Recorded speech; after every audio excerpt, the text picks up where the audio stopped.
Great. Welcome to the regular meeting this Wednesday, April 2nd, 2025 of the Park and Recreation Commission. I call this meeting to order. Please join me in the Pledge of Allegiance. I pledge allegiance to the flag of the United States of America and to the republic for which it stands, one nation under God, indivisible, with liberty and justice for all. Please call the roll. Vice Chair Witcher. Present. Commissioner Ocampo. Here. Commissioner Trott. Here. And Chair Field and Commissioner Chiappi have an excuse out. Terrific. We are. Sorry, Commissioner Jelliker also, who was absent. Excuse absence as well.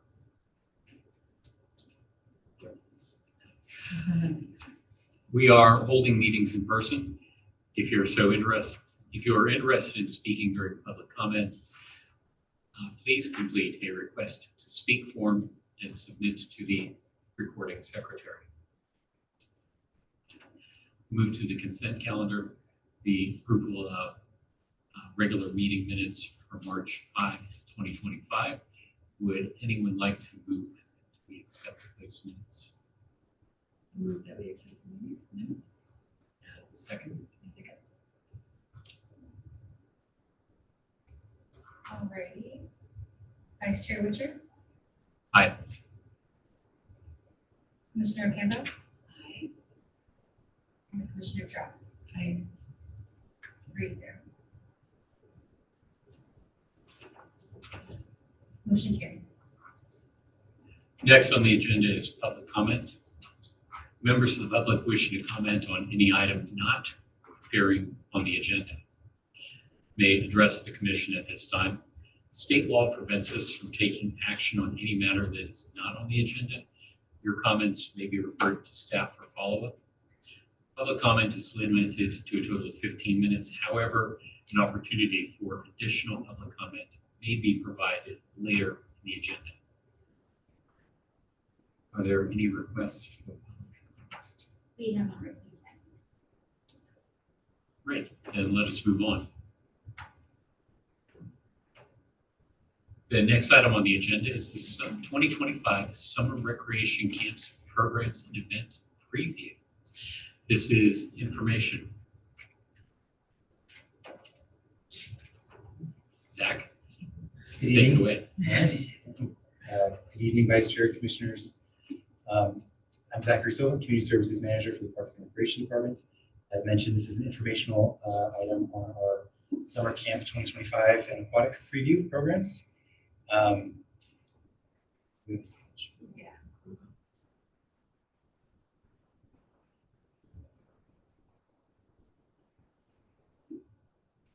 So as you might imagine, summer is our peak season for programming with school breaks and longer days. It's just a great opportunity for us to offer a higher volume of programming to keep the community engaged and active on those nice summer days. Jump to the next one.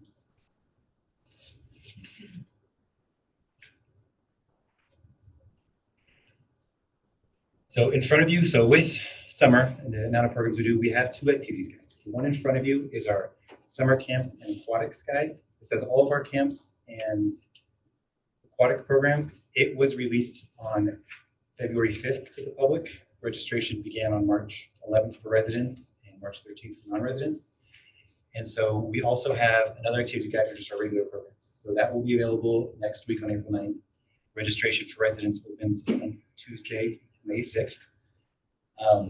Summer camps this year run June 16th to August 8th. Our aquatic programming is June 16th to August 9th. We market these programs by sending the activities guide out to all the families in San Mateo. We have it on our website, social media. We also have all of our registrants in our registration system. We're able to email them directly with the information. We had a summer camp info night on February 2nd at the library, where we had our contract instructors, staff, aquatic staff, to provide information to any interested members of the public. For context of our recreation programs, last year we had over 8,000 enrollments in our summer programs, which is about 41% of our annual enrollment. Next slide, please. So starting with our camps, we offer city staff camps and contract instructor camps. Just a quick overview of our staffed camps. We have pre-camp, which is a half-day themed preschool camp for 3 to 5-year-olds. Camp Mateo is our kind of traditional day camp, games, field trips, swimming. That's for 1st to 6th graders. We have one stationed at Martin Luther King Jr. Rec Center, and one at Beresford Rec Center. Some of the field trips for that are zoo, Santa Cruz Boardwalk, local parks.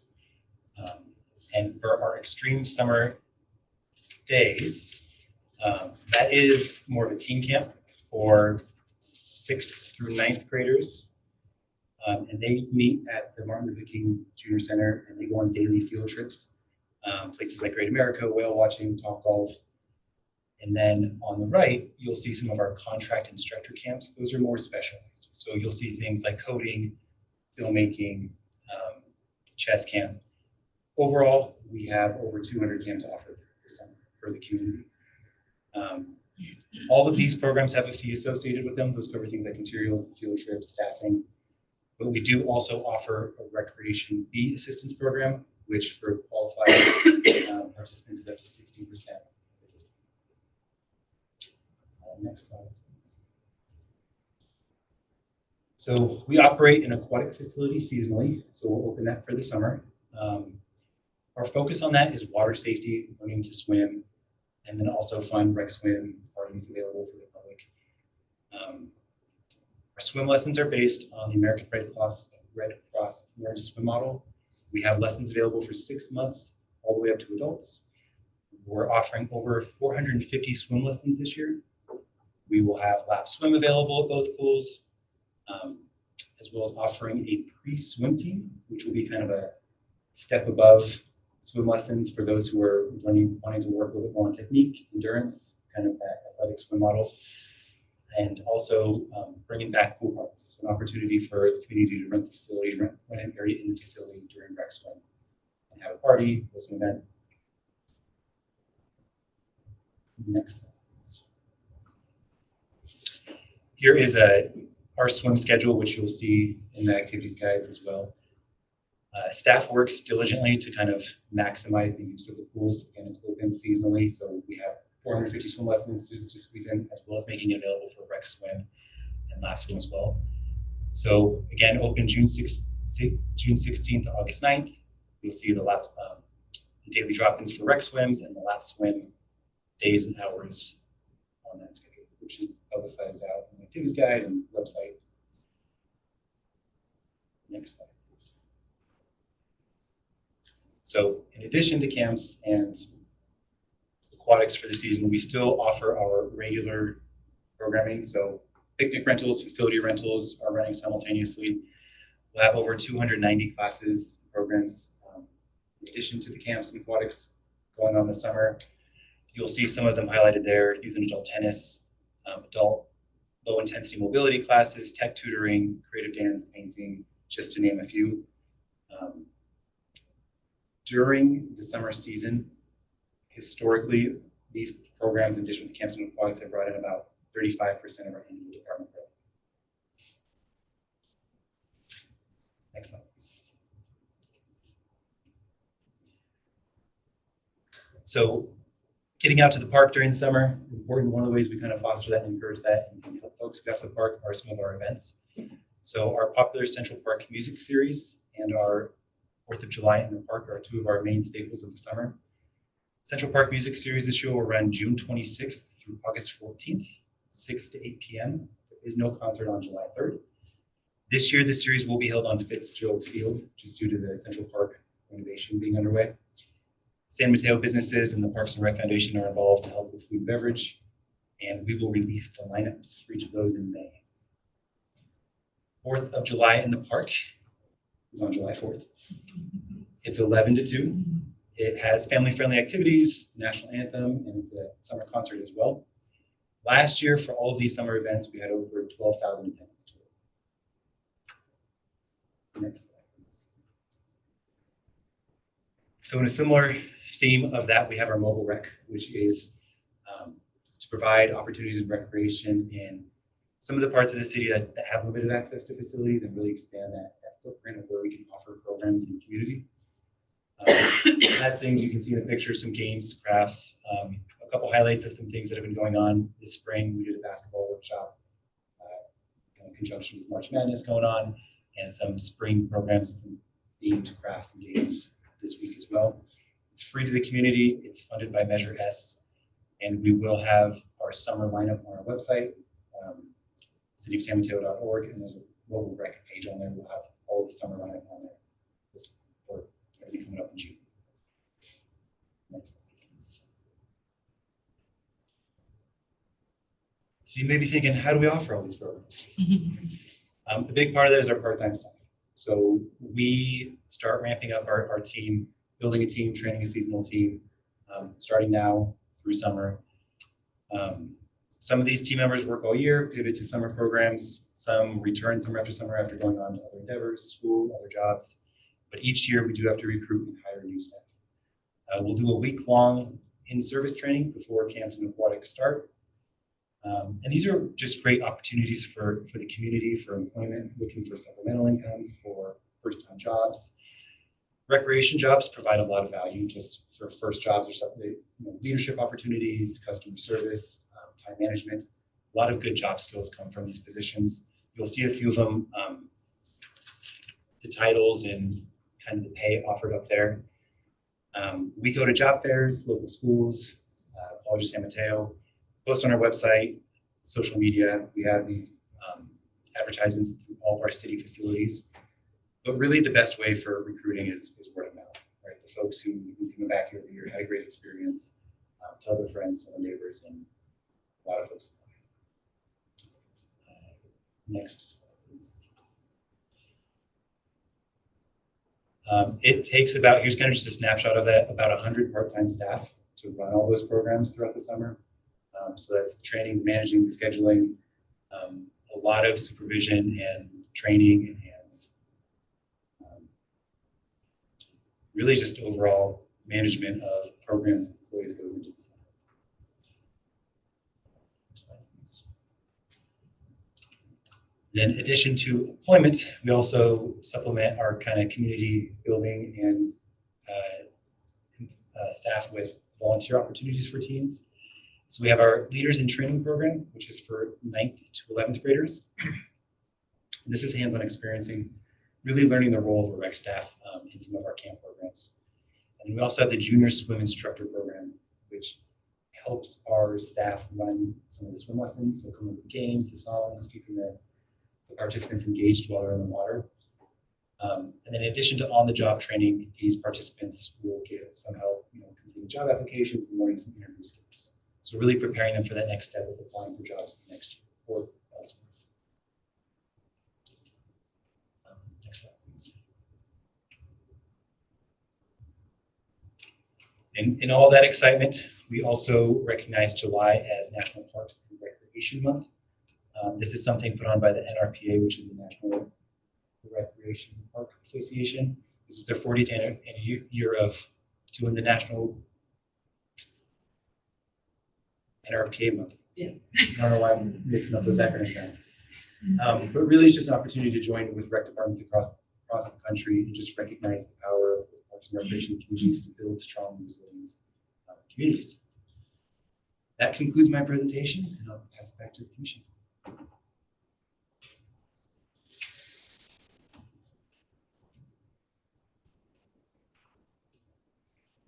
Terrific. Thank you very much. This is the time for public comment, and I believe there will not be any public comment. I will close public comment and move on to questions and comments from the commissioners. I will start to my left. Commissioner Trapp. Yes, you always have a comment. Thank you for your, thank you for your communication. You answered my first question, but my second question on transportation. So for those who don't have transportation to some of the activities, do we provide or supplement any type of transportation? I know you then later talked about the mobile unit going out, but for the other things, do we offer transportation? We don't have any coordinated transportation to our programs. We do for seniors, but not for our youth summer camps and programs. That's, is there any programs where like rideshare or something like that, where we can maybe partner with like a Lyft or Uber where they can sponsor some free rides or something that would be promotional for them and for the kids who need to be there? I'm not familiar with that model, but I can certainly look into it. My second question, do we have any data returned on how effective the mobile program's been going out to the neighborhoods and have any data feedback from them? I don't have any data on mobile rec. It's a program we're regularly assessing. I mean, it's subject to the environmental factors of weather and everything else and where we're going. And it's one of those programs that's a little more difficult to advertise and market, but we don't have add-on data with me on. My last question is, you talked about all the different levels of staffing. Is there a permanent staff that stays around to train the summer staff? Yeah, all of our permanent merit staff. So we have community services coordinators, community services supervisors, year-round staff, regular. We do all the hiring, training, program planning. So everything you saw before me or before you is all planned by the full-time merit staff. And then, yeah, figuring out how many staff we need, what we need to be trained on. Okay, so you should use that knowledge every year. Correct. All right, thank you. That's it. Commissioner Ocampo. Thank you, Zach, for the presentation. I always look forward to getting this in the mail just because I love the covers. In fact, one of my friends, their daughter was on one year, and he was super proud of it. You know, like give a like on Facebook and Instagram. But I was actually really curious, and I've always been curious, on how we actually gauge. I know like we need the attendance on each class in order to actually hold it, but how do we gauge what else we should add in regards to programming? Do we do surveys with the community? Like how do we keep a pulse on what's popular? Yeah, surveys, staff evaluating the programs, staff do training year-round. So we'll go to things like CPRS, which is the California Parks and Recreation Society, find out what's trending, find out what innovative programs are going on and what makes sense in our community. Something we definitely want to do this year is survey all our programs and kind of assess that need. But surveys, enrollment, what's filling, what's not, really paying attention to that each year when we go into the program are the things we try to take into consideration. Also facility space and really just managing all that. So it's a multi-pronged effort to kind of figure out what's in the budget, what do we have space for, and what are people signing up. So surveys are something this year we're going to revamp and really utilize to kind of assess those issues. So we haven't done any of that before. We have before, yeah. Yeah, we have. I think it was pre-COVID and then some things fell off. And so we haven't really ramped fully back up to post-COVID times, just because we've had a lot of staffing vacancies. So we've kind of let some things fall by the wayside that we are hoping to re-implement in the coming year. Yeah, no, I'm very proud that we have this much programming, because I've seen cities that just don't have this at all, really. So we're really lucky to be here. Yeah, I don't have any other questions. Thank you. Thank you. My own question and comments. I'll start with a comment. My own experience with this department began 25 years ago when my oldest daughter was in first grade, and we used this, and she loved it. And our second daughter went through programs, and we have been hooked ever since. Zach, what are the most over-enrolled programs? Where are we just jam-packed, and we would love to be able to take more, but we can't? Definitely our aquatic programs for school lessons. Those are very popular. We have on enrollment day, we have folks lining up the door at our Martin Luther King Junior Rec Center to sign up for programs in person. So we have the online registrations, we have the in-person registrations. Those nearly fill up on day one. So swim lessons are definitely a big one. Our Camp Mateo is very popular, fills up every summer with wait lists. So yeah, really our traditional summer programs are the popular ones. So we supplement that with some of the specialty contract instructor programs. But really, yeah, our swim lessons and our Camp Mateo. So with the swim lessons, and you say lining up outside the door, San Mateo city residents get a 2 or 3 day time advantage. And so the swim lessons, they're basically entirely filled with San Mateo residents. For the most part, yeah, I want to say, going back to that day, I know they're pretty much full now. They were mostly full after that first couple of days. That's amazing. The 450 swim lessons, is that 450 kids who are getting lessons, or there are 450 sessions of lessons with multiple kids? Yeah, we don't do any one-on-one lessons, so they're group lessons. So it's 450 times the 2, 3, 4 that we can accommodate in different groups. So it's, if you guess, 1,300 kids. Yeah, I don't have the total number, but I think it's around 900 to 1,000 different kids that we provide lessons to every year. So a lot of times they start in session 1 and then they pass session 1, they go on to session 2, they pass session 2, Okay. they go on to session 3. So the same kid could be in multiple group lessons throughout the summer. So I think we gauged it the last time we checked, it was in the high 900s or around 1,000 different kids. Fantastic. Now, is that just King Center? Did we take registrations for Joinville? Do we know we haven't Joinville's opened that, schedule is? we haven't opened that yet. We're planning to open it on the 15th. So we're still waiting to get some results back from kind of maintenance and testing the repairs. Great. My last question. You went through a multi-year process to establish a new pricing template. Was that new pricing system used for this year's summer programs? Not that tool yet. That policy itself is going to be approved by council, which I think is this month. So for our next round of programming in the fall, we'll be able to start using that tool to evaluate. All right, and so no hitches in it, just waiting for approval and then press the button. Well, so we start making these guides months ago, so we have to have our pricing tool approved and then kind of hit the ground running for the next guide that would be most appropriate for. So the information will be published on the fee schedule, and then we can hopefully timing wise get it into the fall guide and the updates for the pricing. Terrific. Any other comments or questions? Did we use a new printer this time around? Or I don't know if it's new stock, new paper, as opposed to a new printer. Yeah, I think it's different. I think it's different stock, paper stock. Yeah, I think it's, Magazine. yeah. Yeah. So I don't think it's a new printer. I think it's a new type of paper. I agree though, it's nice. That's great.